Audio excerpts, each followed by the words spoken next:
క్రైస్తవ జీవితంలో ముందుకు వెళ్తున్న మనము కొన్ని విషయాలు కలిగి ఉండవలసిన వారమై ఉన్నాం. లూకాసు సువార్త 9వ అధ్యాయం 25వ వచనంలో ఇలా రాయబడతా ఉంది. మనం చదివినట్లయితే లూకాసు సువార్త 9వ అధ్యాయం 25వ వచనం.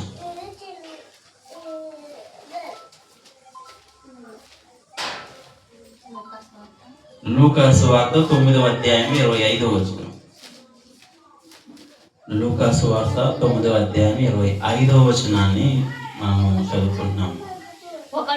ఒకడు లోకమంతయు సంపాదించి తన్ను తాను పోగొట్టుకుని ఎడల లేక నష్టపరచుకుని ఎడల వానికి ఏమి ప్రయోజనము అని దేవుని వాక్యం సెలవిస్తాము. ఇక్కడ మనం ఆలోచన చేస్తే లోకమంతా సంపాదించాడంట. సర్వలోకము ఆ మనిషికి భయపడే, లేదంటే గౌరవించే, లేదా సంథింగ్ ఏదైనా అవ్వచ్చు, లోకాన్ని సంపాదించాడు. కానీ ఒకవేళ తన ప్రాణము కోల్పోతే ఏంటి, తను తాను కోల్పోతే ఏంటి? ఈరోజు క్రైస్తవ జీవితాన్ని అనుసరిస్తున్న మనమైనా మనం తెలుసుకోవాల్సిన విషయం ఏంటంటే మనల్ని మనము కోల్పోకూడదు. మనల్ని మనమే కోల్పోతే మన జీవితాలు వ్యర్థము అని దేవుడు మనకి సెలవిస్తుంది. మనల్ని మనం కోల్పోకూడదు అంటే అసలు ఏంటి మనం చేయవలసిన పని ఏంటి? దేవుడు నిన్ను నన్ను ఏర్పరచుకున్న దేనికి అనే విషయాలను ఈ రోజు మనం ఆలోచన చేయబోతున్నాం. మొదటిది మనం అర్థం చేసుకోవాల్సిన ఏంటంటే మనల్ని మనం ఏం చేయాలి. దేవుడు మనం అంగీకరించాలంటే, దేవుని సన్నిధిలోకి మనం నిత్య రాజ్యంలోకి అడుగు పెట్టాలంటే, దేవుని బిడ్డలుగా మనం పిలువబడాలంటే అసలు మనం ఏం చేయాలి? కొన్ని మాటలు మనం ఒకసారి ఆలోచన చేద్దాం. సంఖ్యాకాండము 6వ అధ్యాయం 2వ వచనంలో ఒకసారి వెళ్దాం. సంఖ్యాకాండము 6వ అధ్యాయము 2వ వచనం. సంఖ్యాకాండము 6వ అధ్యాయం 2వ వచనం. పురుషుడే గాని స్త్రీయే గాని యెహోవాకు నాజీరొకటకు ఎవరైనా మొక్కుకొని తన్ను తాను ప్రత్యేకించుకొని ఎడల వాడు దేవునికి స్తోత్రం కలుగును గాక. హల్లెలూయా. ఇక్కడ దేవుని వాక్యం ఏమని సెలవిస్తుందంటే తన్ను తాను ప్రత్యేకించుకునివాడు అంటే మనం ఏం చేయాలంటే మనల్ని మనం ప్రత్యేకించుకోవాలంటే మనము లోకానుసారముగా జీవించే వారంగా ఉండకూడదంట. మనం ఎలా ఉండాలంటే ప్రత్యేకించబడిన వారంగా ఉండాలి. ఈరోజు నువ్వు ఎలా ఉంటే దేవునికి ఇష్టడు, నువ్వు ఎలా ఉంటే దేవునికి ఇష్టరాలు, దేవునికి ఇష్టలుగా జీవిస్తామో ఈరోజు మనం తెలుసుకోవాల్సిన విషయం ఏంటంటే మొదటిది మనము లోకానికి పాపానికి ప్రత్యేకించబడిన వారంగా ఉండాలి. దేవునికి ప్రత్యేకంగా మనం జీవించాలి.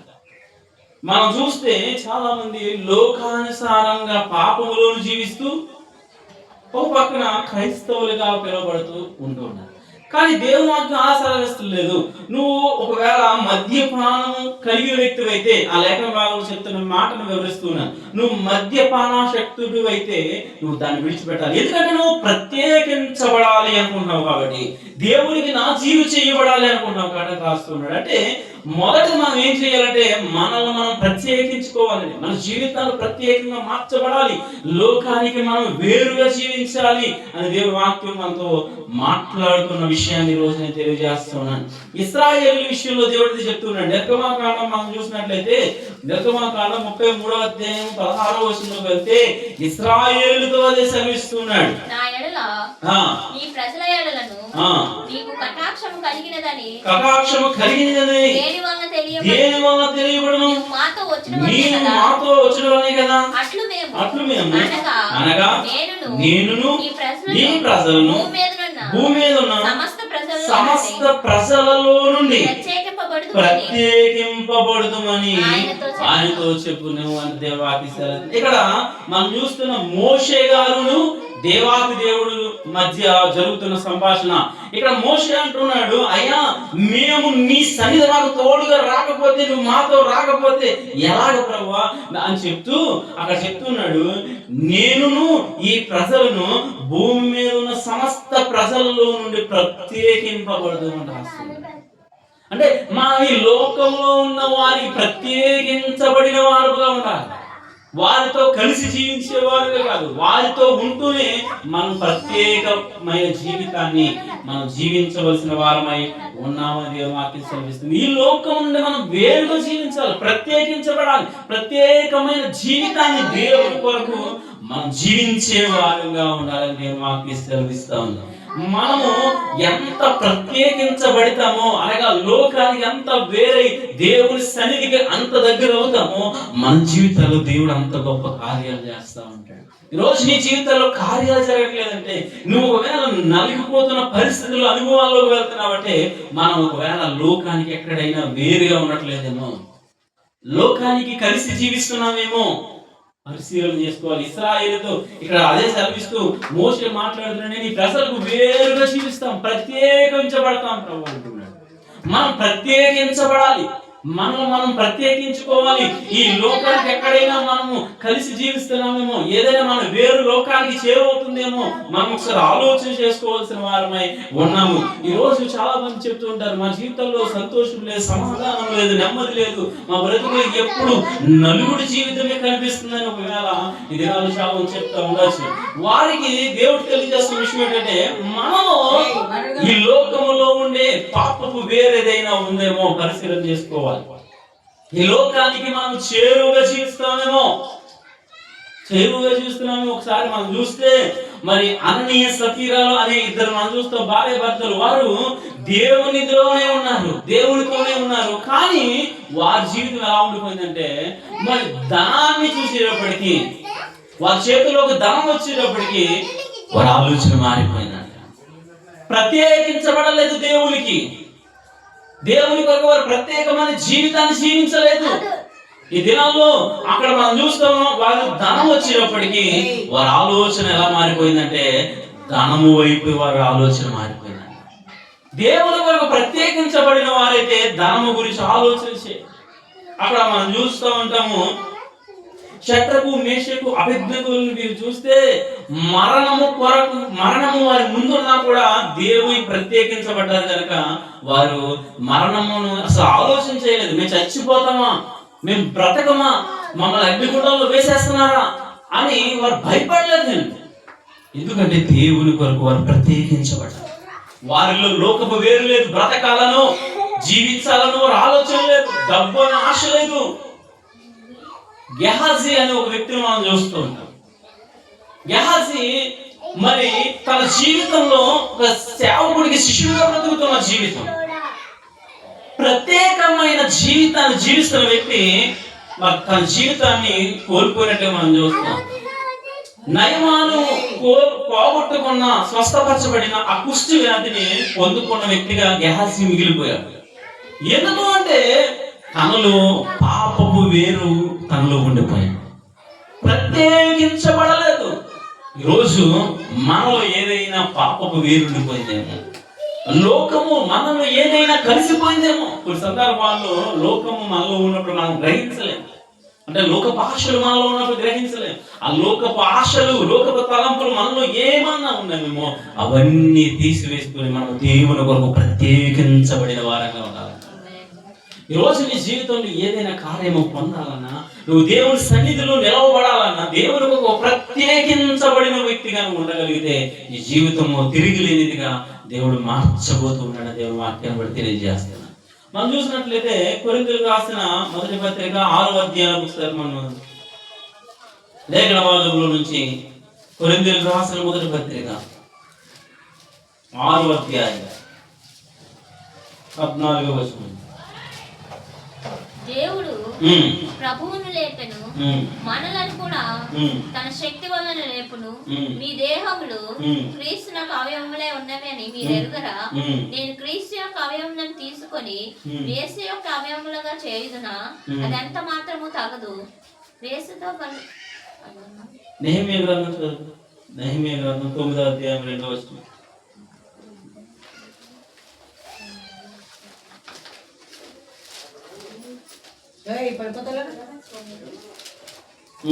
రెండవ కొరింథీ 6వ అధ్యాయము 14వ వచనం. మొదటి కొరింథీ అని చెప్పాను కదా, రెండవ కొరింథీ నెహెమీయా వద్దు, రెండవ కొరింథీ 6వ అధ్యాయం 14వ వచనం. మీరు అవిశ్వాసులతో జోడుగా ఉండకుడి, నీతికి దుర్నీతితో ఏ సాంగత్యము, వెలుగునకు చీకటితో ఏమి పొత్తు, క్రీస్తునకును బెలియాలతో ఏమి సంబంధము, అవిశ్వాసితో విశ్వాసికి పాలెక్కడిది. దేవునికి స్తోత్రం కలుగునుగాక. హల్లెలూయా. దేవుని వాక్యం ఏమని సెలవిస్తుందంటే అవిశ్వాసులతో మీరు ఏమనకూడదంటే స్నేహితులుగా ఉండకూడదు, జోడుగా వారితో కలిసిపోయేవారిగా ఉండకూడదు.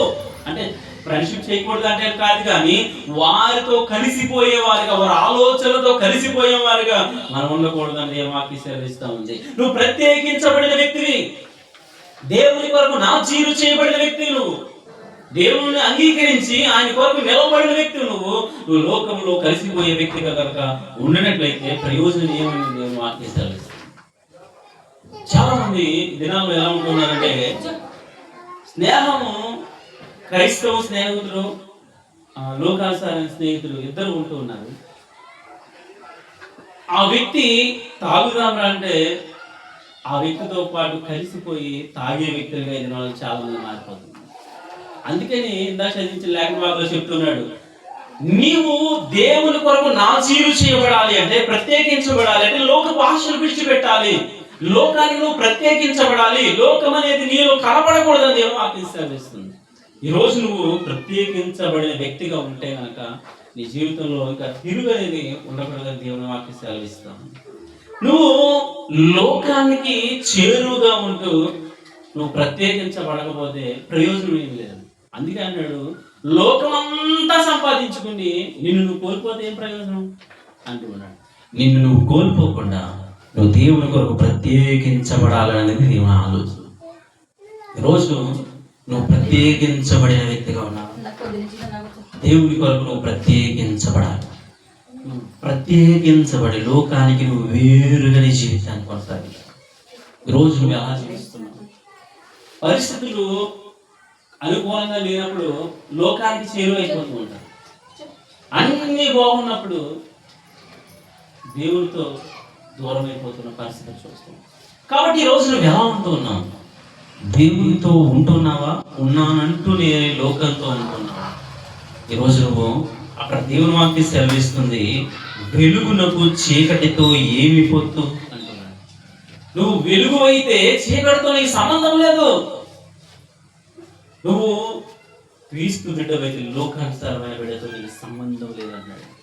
అంటే లోకము నీలోకి రానివ్వకూడదు, పాపము నీలోనికి రానివ్వకూడదు. నువ్వు ప్రత్యేకించబడాలి. ఇంతవరకు ఒకవేళ ప్రత్యేకించబడకపోతే నువ్వు దేవుని కొరకు ప్రత్యేకించబడిన వ్యక్తిగా మార్చబడాలనేది దేవుని ఆలోచన. లోకము నీలో ఒకవేళ వేరులుగా పాకిపోయిందేమో, నువ్వు గ్రహించలేవు. పాపం నేను ఏలుబడి చేస్తున్నప్పుడు, లోకం నేను ఏలుబడి చేస్తున్నప్పుడు, అహంకారం నేను వేలుబడి చేస్తున్నప్పుడు నువ్వు గ్రహించలేవు దాని గురించి. ఈరోజు దేవుని వాక్యం నీతో మాట్లాడుతుంది. నీలో ఏదైనా దేవునికి వ్యతిరేకమైన ఆలోచనలు నీలో ఉన్నాయేమో, నువ్వు ప్రత్యేకించబడాలి. దేవుని కొరకు వేరుగా నీ జీవితాన్ని కొనసాగించు. ఈరోజు నువ్వు ఎలా జీవిస్తున్నావు నాకు తెలియదు. నువ్వు దేవుని కొరకు ప్రత్యేకించబడిన వ్యక్తిగా. మరొక విషయాన్ని మనం చూద్దాం. మత్తయి సువార్త 18వ అధ్యాయం 4వ వచనం. మత్తయి సువార్త 18వ అధ్యాయం 4వ వచనం. కాగా ఈ బిడ్డ వలె తన్ను తాను తగ్గించుకుని వాడు ఎవడో, ఈ బిడ్డ వలె తన్ను తాను తగ్గించుకుని వాడు ఎవడో వాడే పరలోక రాజ్యంలో గొప్పవాడు. వాడే పరలోక రాజ్యంలో గొప్పవాడు. గొప్పవాడు. దేవునికి స్తోత్రం కలుగును గాక. హల్లెలూయా. రెండో విషయం ఏంటంటే మనల్ని మనము తగ్గించుకునే వారంగా ఉండాలంటే, మనల్ని మనము తగ్గించుకునే వారంగా ఉండాలి. ఇక్కడ దేవాది దేవుడు యేసు ప్రభువారు తగ్గింపుతో కూడిన జీవితానికి హెచ్చింపుతో కూడిన జీవితానికి వ్యత్యాసాన్ని ఈ లేఖన భాగంలో వివరిస్తూ తెలియజేస్తూ ఉన్నాడు.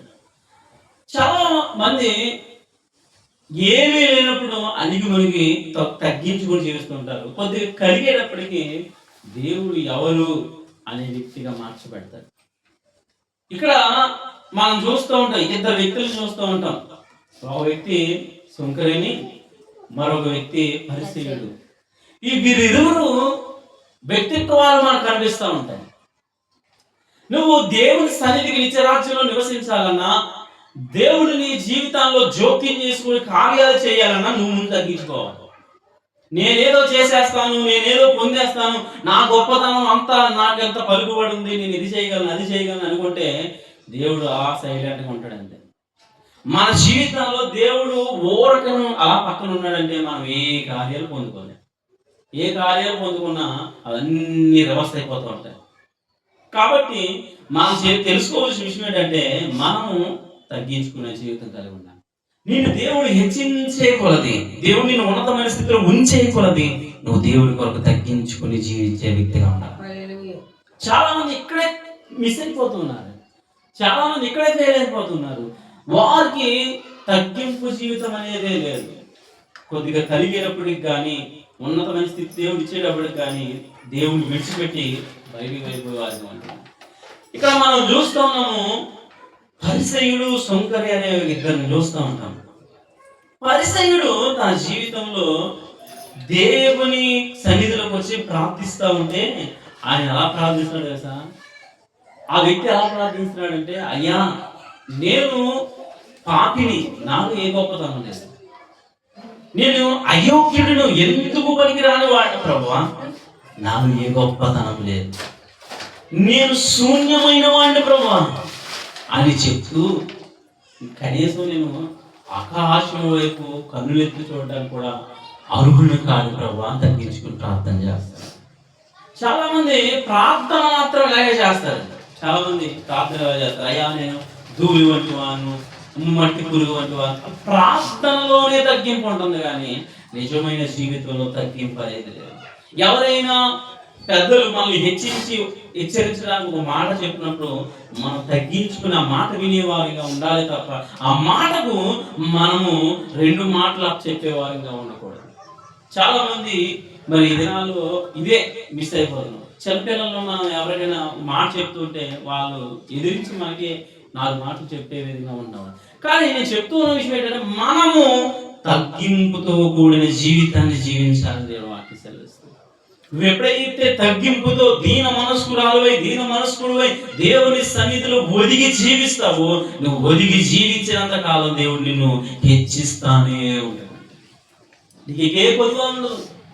నువ్వు దేని విషయంలో ప్రార్థిస్తావో, దేని విషయంలో దేవుని సన్నిధిలో మొరపెడతావో, దేని విషయంలో కన్నీరు కాలుస్తావో, దేని విషయంలో వేదన చెందుతావో అవన్నీ దేవుడు తొలగిస్తాడు.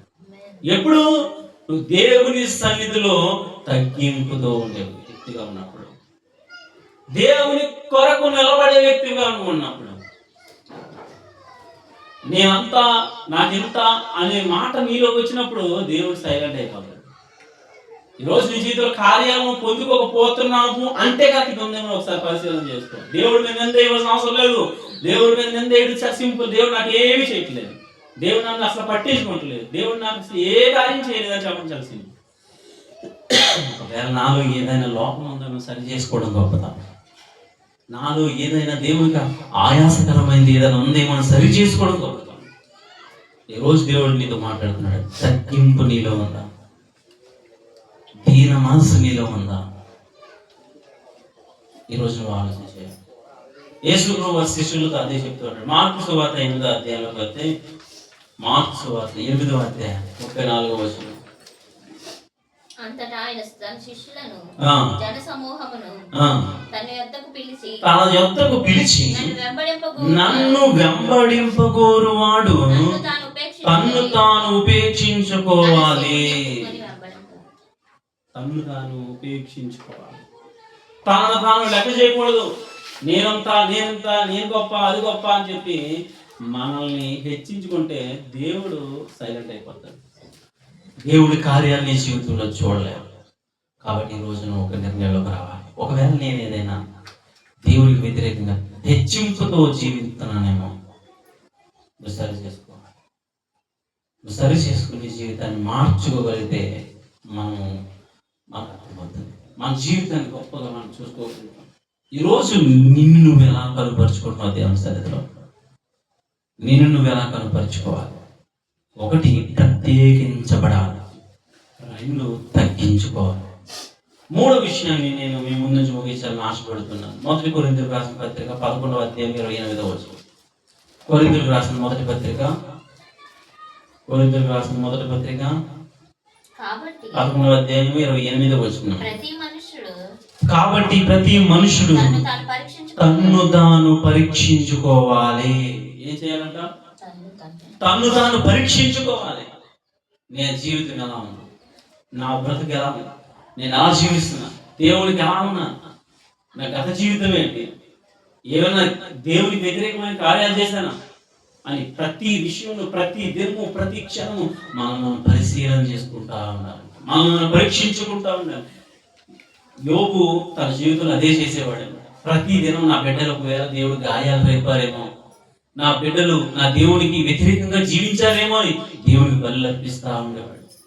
ఈరోజు నువ్వు పరిశీలన చేసుకోవాలి, పరీక్షించుకోవాలి. ఈ దినం నేనేమన్నా దేవునికి వ్యతిరేకమైన కార్యం చేశానా, దేవుడికి ఏమైనా వ్యతిరేకంగా జీవించానా, దేవుని గాయాలు రేపానా అని తనకు తానుగా ఎల్లప్పుడూ పరీక్షించుకునే వ్యక్తిగా ఉండాలంటే. అందుకే దావీదు కీర్తనకారుడు 139:23 అంటాడు, నన్ను నేను పరీక్షించుకుంటున్నాను ప్రభా అంటాడు. అంటే మనలో మనం పరీక్షించుకుంటూ ఉండాలి. ప్రతి దినం పరీక్షించుకోవాలి. ఈ దినం నేను వ్యతిరేకంగా జీవించానా, నాలో ఏదైనా పాపం ఉందా, నాలో ఏదైనా లోపం ఉందా, నేను దేవుడికి వ్యతిరేకంగా జీవిస్తున్నానా, దేవుడికి అంగీకారంగా బ్రతుకుతున్నానా, నా మాట తీరు బాగుందా, నా క్రియలు బాగున్నాయా, నా తలంపులు బాగున్నాయని ప్రతినిత్యము మనము పరీక్షించుకునే వారిగా ఉండాలి. పరీక్ష ఎందుకు పెడతారంటే నెక్స్ట్ పరీక్షలో పాస్ అవ్వడానికి. స్కూల్లో ఎందుకు ఎగ్జామ్ పెడతారంటే నువ్వు నేర్చుకున్నది ఎలా ఉంది, ఇంకా దేంట్లో ఇంప్రూవ్మెంట్ అవ్వాలి, దేనికి ఇంకా నువ్వు ఇంప్రూవ్మెంట్ చేసుకోవాలని నేర్చుకోవడానికే ఈ ఎగ్జామ్స్. నువ్వు ఎంతవరకు నేర్చుకున్నది ఏంటి అనేది ఒకటి, తర్వాత ఏం నేర్చుకోవాలి అనే దానికే ఆ ఎగ్జామ్స్. నువ్వు అందుకే పరీక్షించుకోవాలి. ఎంత ముందుకు నేను దేవుడికి వ్యతిరేకంగా ఎలా జీవించానా, నా దేవుడి గాయాలను రేపాలని పరీక్షించుకోవాలి. తర్వాత నేను ఎలా బ్రతకాలి, నా జీవితాన్ని దేవుడికి ఎలా సమీపంగా చేసుకోవాలి అనేది నువ్వు పరీక్షించుకోవడం. ఎప్పుడైతే ఈ 3 అనుభవాలు, ఈ 3 లక్షణాలు నీ జీవితంలో పొందగలిగితే ఈరోజు నువ్వు గొప్ప గొప్ప కార్యాలు నీ జీవితంలో పొందుకుంటావు. మొదటిది, దేవుడికి ప్రత్యేకంగా ఉండాలి, లోకానికి వేరే నువ్వు జీవించాలి. రెండవది, నిన్ను నువ్వు తగ్గించుకుని జీవించాలి, హెచ్చింపు జీవితం కాక తగ్గింపు జీవితంతో జీవించాలి. మూడవది, తను తాను పరీక్షించుకోవాలి. నిన్ను నువ్వు పరీక్షించుకుని నిత్యము దేవునికి మహిమకరంగా నువ్వు జీవించగలిగితే, దేవుడు నీ జీవితంలో నువ్వు దేని కొరకైతే వేదన చెందుతున్నావో, దేని కొరకు దేవుని సన్నిధిలో మొరపెడుతున్నావో, దేని కొరకు ఎదురు చూపులు చూస్తున్నావో అవన్నీ నిత్యము నీ జీవితంలో అనుగ్రహించును గాక. దేవాది దేవుడు ఈ మాటలు మన వెనుకలో దీవించి ఆశీర్వదించును గాక. ఆమేన్. ప్రార్థన చేసుకుందాం. ప్రతి ఒక్కరు ప్రార్థనలోకి వెళ్దాం. ప్రతి ఒక్కరు ప్రార్థన చేద్దాం. ఈరోజు దేవుని మీద ప్రత్యేకమైన జీవితం నీలో ఉందా? ప్రత్యేకించబడ్డావా లోకానికి? లేదంటే వేరుగా జీవిస్తున్నానంటూ లోకాన్ని నీవు ఉంచుకున్నావా? ఈరోజు దేవుడి సన్నిధిలో ఉన్నావు. ఒక తీర్మానంలోకి నువ్వు రావాలి. ఒకవేళ ఇంతవరకు నువ్వు ప్రత్యేకమైన జీవితం నీలో లేకపోతే, నా జీవితాన్ని ప్రత్యేకించు ప్రభు అని అడుగు. నా జీవితాన్ని నీ కొరకు ప్రత్యేకముగా మార్చు ప్రభు అని అడుగు. లోకపు వేరులు నాలో ఉండకుండా నన్ను బలపరచు ప్రభు అని అడుగు. లోకపు తీరు నాలో ఉండకూడదు, లోకపు మాట నాలో ఉండకూడదు, లోకపు చూపు నాలో ఉండకూడదు అని దేవుని సన్నిధిలో అడుగు. హెచ్చింపు జీవితం నాలో తీసివేసే ప్రభా, ఒకవేళ నాకు కలిగి ఉన్న దాన్ని బట్టో, లేకపోతే నాకు ఉన్న పలుకుబడి బట్టో, నాకు ఉన్న ధనం బట్టో నేను హెచ్చింపులోకి వెళ్తున్నానేమో, నేను తగ్గించబడాలి ప్రభా, నువ్వే హెచ్చించబడాలి అని ప్రభా అని ఒక తీర్మానంలోకి రావాలి. నిన్ను నువ్వు పరీక్షించుకోవాలి. నా జీవితము దేవునికి మహిమకరంగా జీవిస్తున్నానా? నా బ్రతుకు దేవునికి అంగీకారంగా ఉందా? నా బ్రతుకు దేవునికి అంగీకారంగా ఉందా? లేదంటే హెచ్చింపు జీవితము లేదా లోకము నాలో ఉందా అని ఒకవేళ నువ్వు పరిశీలన చేసుకుంటూ ఉండాలి. ఎప్పటికప్పుడు నీలో పరిశీలన, పరీక్ష లేకపోతే ఇంతకు ముందు నువ్వు ఎలా జీవించావో అది కొనసాగించేస్తావు. ఇక ముందు కూడా అదే పాపపు జీవితం, లోకపు జీవితం నీలోకి వెళ్ళిపోదు. నీ జీవితం గొప్పదిగా మార్చబడాలన్నా, నీ జీవితంలో గొప్ప గొప్ప కార్యాలు చూడాలన్నా, వేదన చెందుతున్న ప్రతి సమస్య తొలగించబడాలన్నా ఈ మూడు నీలా ఉండాలి. ప్రత్యేకించబడాలి, పరిశీలన చేసుకోవాలి, తగ్గింపులో జీవించాలి. ప్రార్థన చేస్తుందా ప్రతి ఒక్కరు ప్రార్థన